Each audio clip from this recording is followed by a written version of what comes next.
Resolution CS number 4, C-4986. We have two cards that are on 4993. I think that we could handle all of these together.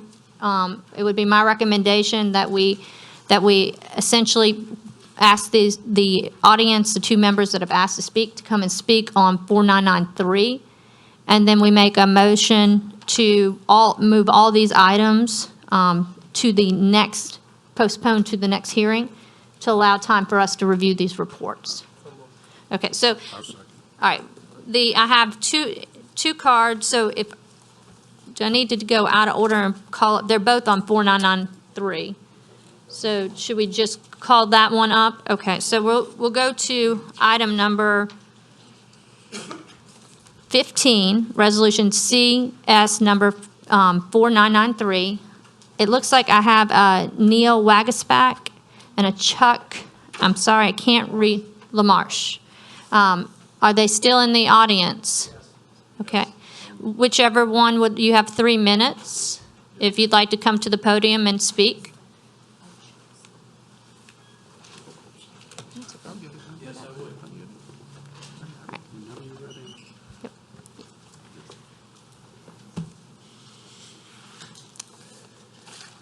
Hi, I'm Chuck LaMarche. I represent here tonight the homeowners in my subdivision, Crossgates. I am the president of the Homeowners Association and want to make sure the water, which is the basic necessity for all living creatures to survive, is safe to drink and the sewage does not end up in our streets, yards, and homes. Fox News and WWL have documented several cases on the sewage backing up into our homes in Crossgates since 2015. I would like to have these handouts given to the council people so that they can look these over while I'm doing this. I would like you to read a very sad and completely disgusting case of intimidation by Tammany Utilities by the words of a widow that had been suffered the wrath of Greg Gordon, which is in handout number 1. She had multiple sewer discharges in her home. Then Tim Brown used Pat Brister's letterhead and threatened and intimidated 27 more people dated July 17th, 2017. See handout number 2. They claim residents were taking the cap off the sewer cleanouts in their yards to drain flooded yards. Most of these people don't even know what this cap is or knew it would drain their yard.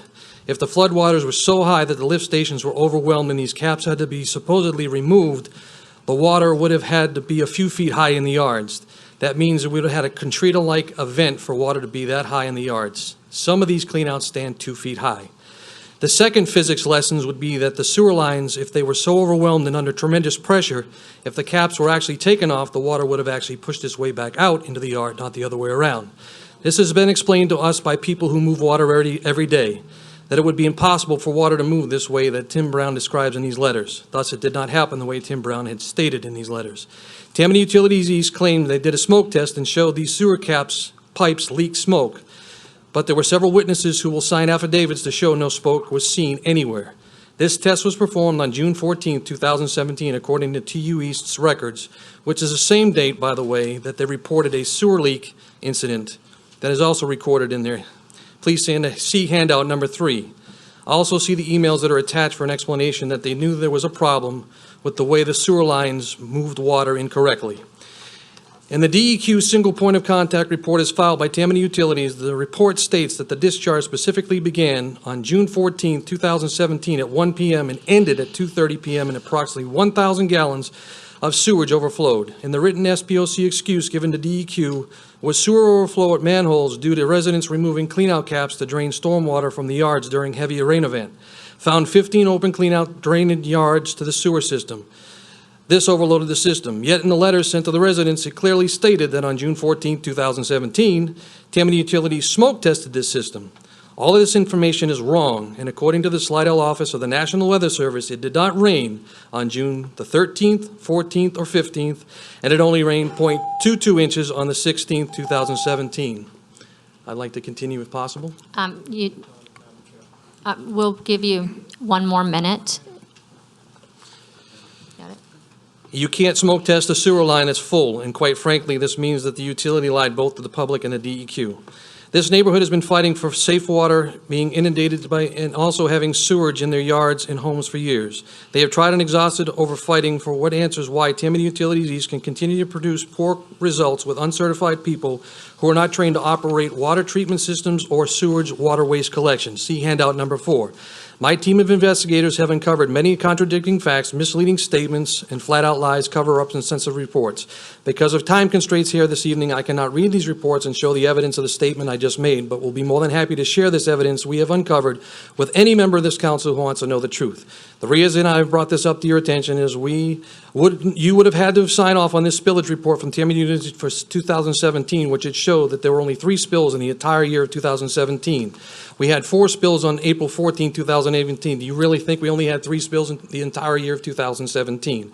And that's why I'm standing here, because I believe the reporting from them is incorrect, and we need help. Thank you, sir. Appreciate your time tonight. We have Neil Wagasback.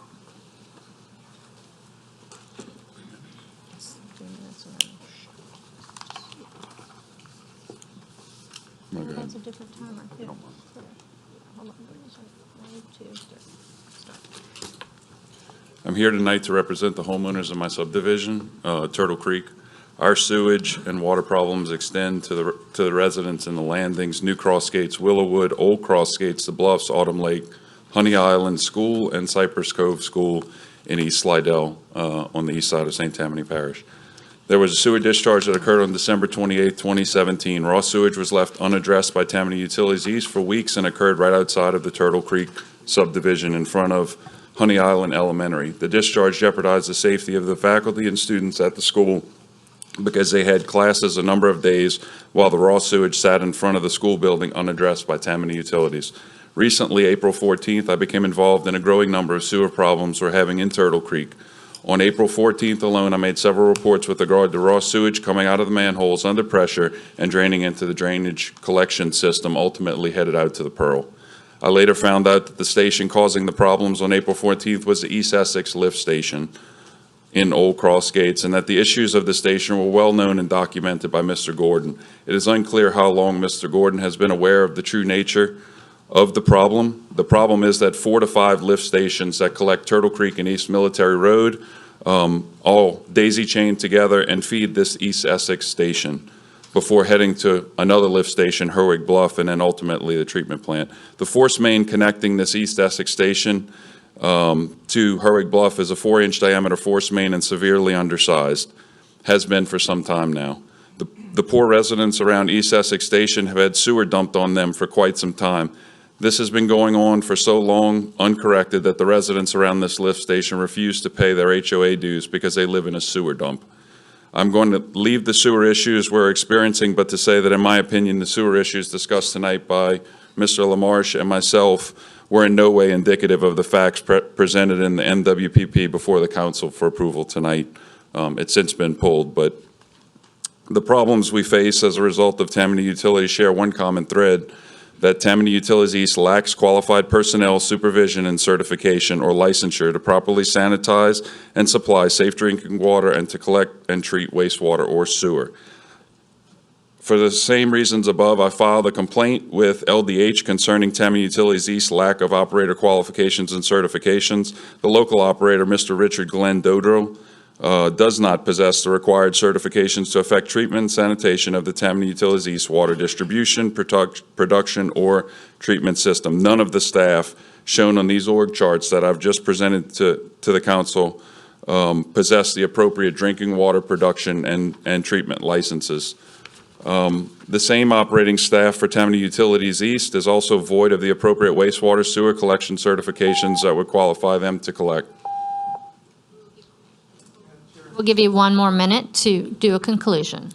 To collect, repair, or maintain Tammany Utilities East wastewater collection assets. This lack of licensure on the wastewater side is clearly demonstrated in the failures brought forth to council by myself and Mr. LaMarche.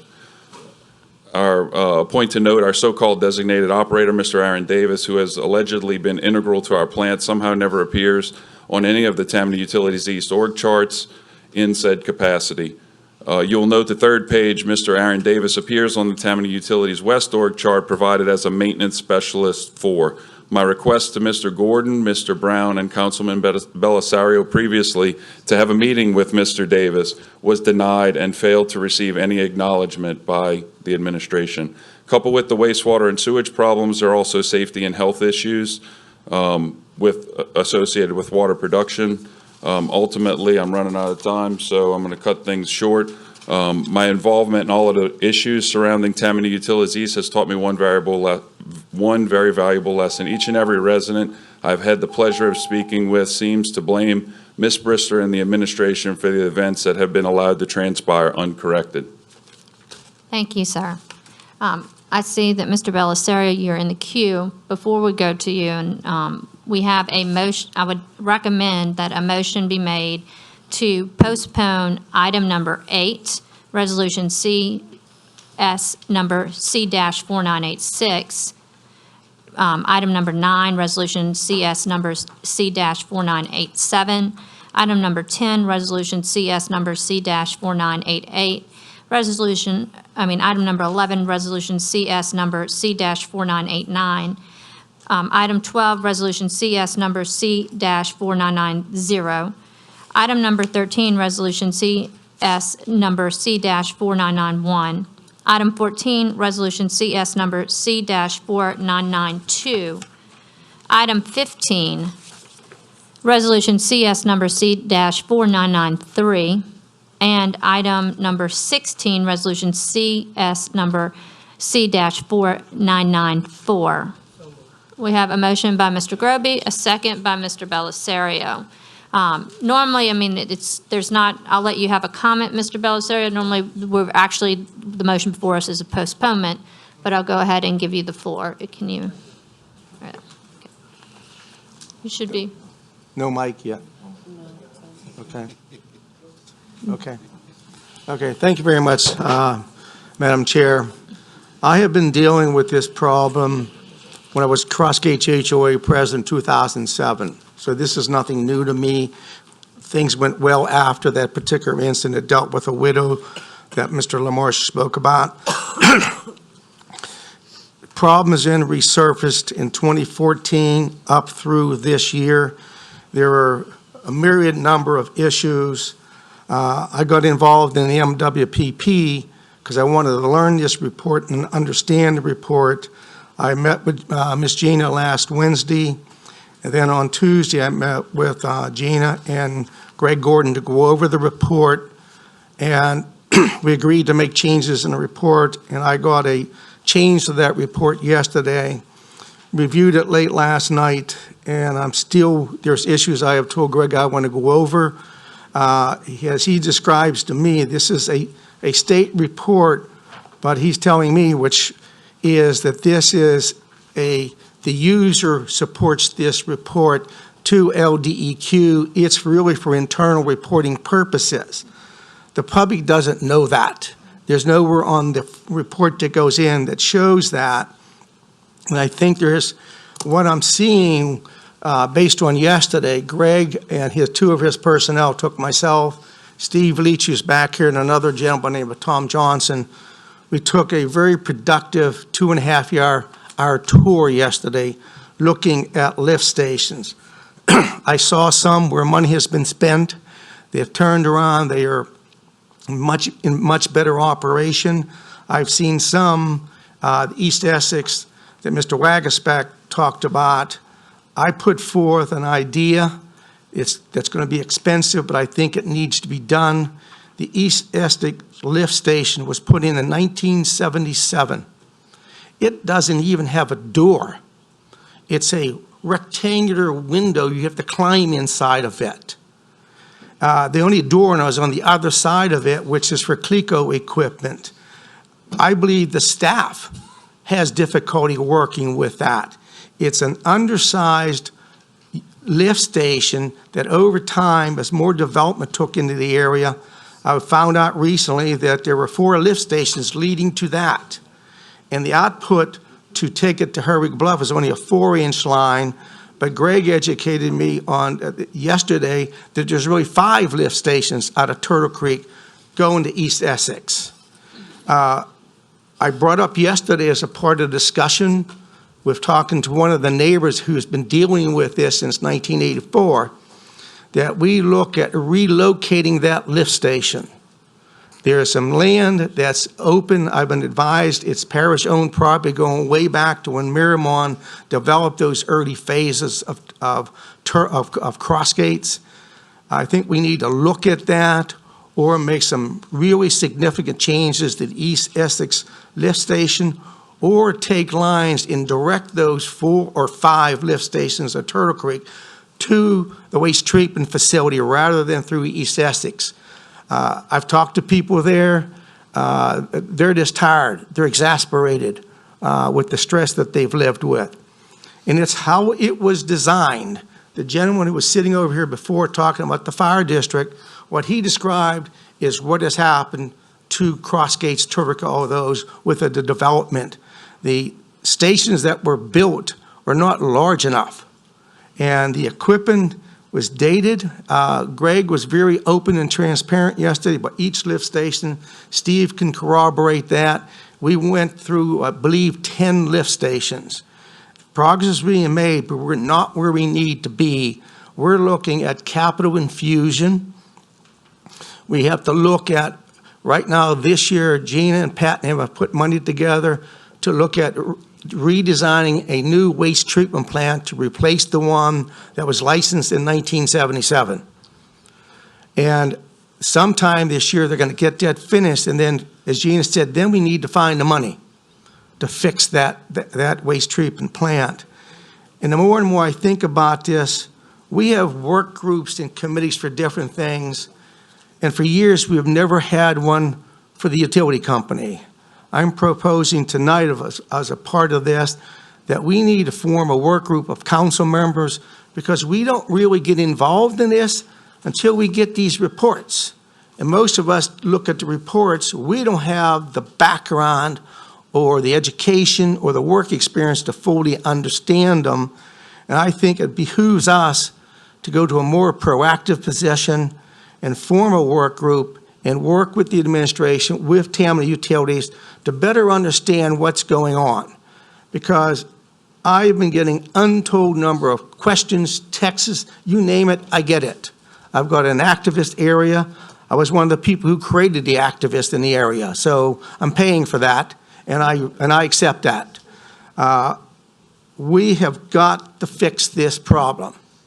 And the money has not been spent. If you go back in time, the East Essex and the one that's at the intersection of Silverwood and Goldenwood, Greg showed me that one. He said this is on the list to be fixed.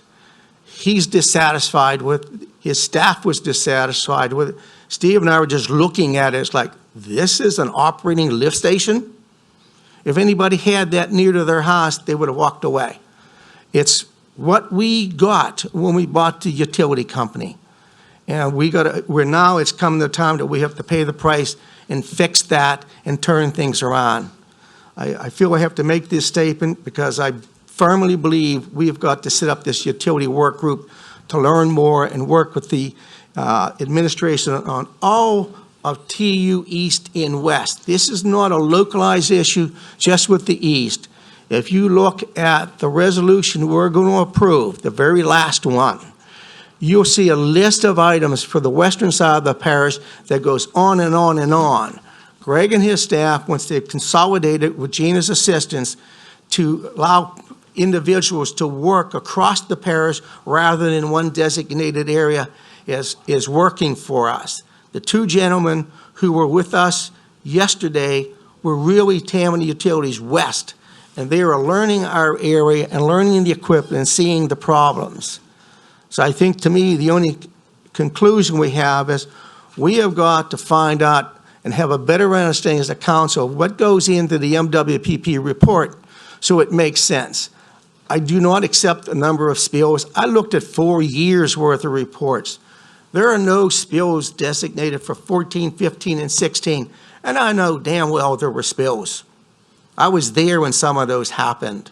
I watched one in October of 17 at my church picnic. I drove my car to position myself so I could watch what was coming out of a sewer manhole. So I've seen some that are not documented. We have to determine what is a documented spill? What is a reportable spill? The way they were telling me yesterday is a documented spill was really what comes out from a lift station and not a sewer manhole. We've got issues with sewer manholes throughout Tammany Utilities East. And to me, that's a spill. That's that waste coming out of those, and it's on people's yards, and that's the one that got me going strong on December the 28th when I found out through 2 phone calls as I'm in Houston, Texas, watching my grandchildren. And I find out from 2 people about the spill. Greg and his people came out the next day and had to clean it up. There was a significant cleanup with that. The key was that wasn't reported. And that supervisor should have reported it, and it didn't happen. And we've got to fix this problem. That's all there is to it. We can't blame it on anybody. We are the parish government. It's our job to fix it. Thank you.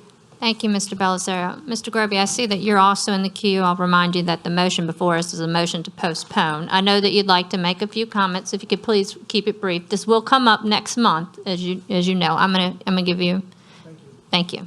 Thank you. A lot of initials and stuff have been thrown around, and I'm going to take a quick moment to educate some council members, as well as the viewing public, as well as the audience. The MWPP stands for the Municipal Wastewater Pollution Prevention Plan. It is a document that is given to the council under law that we have to pass a resolution saying that we've read it, we understand it, we agree with it. And that report is supposed to show us the operational, the age, how the system is responding, what kind of overflows they had. I met with Gene at his home last week with some of the homeowners to go over some of these reports. And in the meantime, the 2015 report, which this council passed, and I voted for it because I had no reason to doubt the facts in it, there were 3 spills in 2015 that are documented at DEQ that are not in the report. And I can educate the council in this. I can tell you, because I fill these reports out for St. Bernard. I have 2 on my desk right now. My council has adopted them this month. I can tell you they're accurate. The other issue is that the reports that we read and we send to the council, we are attesting to they're accurate. And that makes a determination as to how the system runs. The other problem that I have with the system is that, as we know, we had a problem in Paul Hollis's district just up the street. We have a problem in James. And the problem is the definition of an overflow. I can tell you this. I have the definition in my permit. If we look at our permits for all of these plants, it's going to say that. An overflow or a bypass is any time untreated wastewater leaves the collection system, whether it's through a pump station, a manhole, or any other way, like a broken force main that happened on 505 Tanager that broke for 4 years until I got involved and we got it fixed. Greg knows what I'm talking about. The utility company just simply ignored it, and they took the light bulb out of the warning and they taped over the buzzer at that lift station. I was livid about that. We got it fixed. It took a few calls. First, I called DEQ to report it. Then I called Greg Gordon to have him help me figure out who owns it. These reports are supposed to be dead accurate. It tells us how our system is supposed to be operating, how it's supposed to be doing. And the council may not understand this, but these reports have to be accurate. And I know that there's mistakes in 2015, and the rest of these, I haven't had a chance to go through them yet. I'm trying to go through my districts right now. But if the administration or the environmental department truly believe that they are not supposed to report manhole overflows, 100% inaccurate. I'm sorry, it's in the permit. If water leaves that system, it is a leak, a bypass, or a spill. Thank you, Madam Chair. Thank you, Mr. Groby. Mr. Bender. Thank you, Madam Chair. My comment is going to be brief, and I hope that this is a helpful comment, okay? I'm not going to point fingers. What I am going to say is the truth. I happen to get involved in this because of when Gene's sister died, and Don will remember this, and he had to go up to West Virginia to handle the estate. I said to Don, look, instead of bothering Gene, if something happens to come up in his district, let me know. I'll try my best, okay? Wow. That's when one of these occurred. Here's all I want to say. What we have to realize in parish government, and I'm telling you, there's anybody in the loop on this thing who is still trying to get the public to believe that it is not Tammany Utilities East's fault, they're wrong. We have a tremendous lack of credibility in Tammany Utilities East and in the subdivisions that use it. I have 6 grandchildren that live in 2 different council districts that use this. I've got photos of one of the girls with chlorine burns all over her leg. We haven't even gotten to water yet. We haven't even talked about water and the chlorine being way too high or 0 or just right. This is unacceptable. It's been 4 years, and I'm just saying it the way it is. We have a credibility problem, and if the people involved can't solve the credibility problem, we need to get somebody else. Thank you. Thank you, Mr. Bender. So we have the motion. There's no other council member in the queue. So the motion is to postpone. Mr. Belisario. Wait, wait, hold on. I haven't given you the mic yet. We're on the motion to postpone. Y'all all do realize we're going to go into a work group. We're going to look at these reports, okay? And we're going to come back next month. So we don't have to say everything tonight, I promise you. And I think you've said quite a bit. So are you sure you still want to remain in the queue? Well, I got Mr. Bender and Mr. Belisario has backed out of the queue. Okay, so with that, I'm done. okay, all right. Is that okay, Mr. Belisario? Will you be able to sleep tonight without saying one more word? Okay, I appreciate that. And I know you're going to work with us. If you'd like to be on that work group, please contact Don. All right, Mr. Stefanczyk. All of them. Is the motion to postpone for 1 month only? Yes, to the next Okay. month. Thank you. Okay.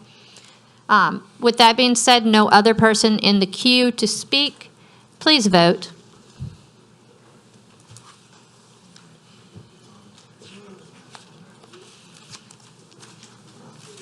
Motion is unanimous, no one absent. We are now on item number 19.